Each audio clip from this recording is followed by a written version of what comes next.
Blue whale या online गेमच्या नादात पिंपरी चिंचवड शहरात एका 15 वर्षाच्या मुलाने 14 मजल्याच्या इमारतीवरून उडी मारून आत्महत्या केली आहे। पिंपरी चिंचवड शहरातील किवळे परिवारातील रुनाल गेटवे सोसायटीत 25 जुलैच्या रात्री ही दुर्दैवी घटना घडली।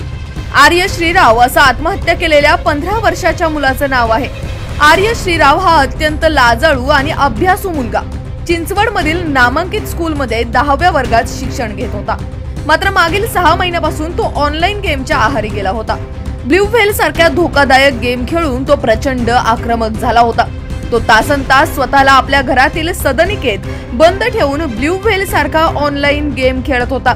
कधी कधी तर तो 2-3 दिवस स्वतःला आपल्या खोलीत बंद ठेवत असायचा। यातूनच त्याने 25 जुलैच्या रात्री त्याच्या राहत्या घरातून 14व्या मजल्यावरून उडी मारून आत्महत्या केली।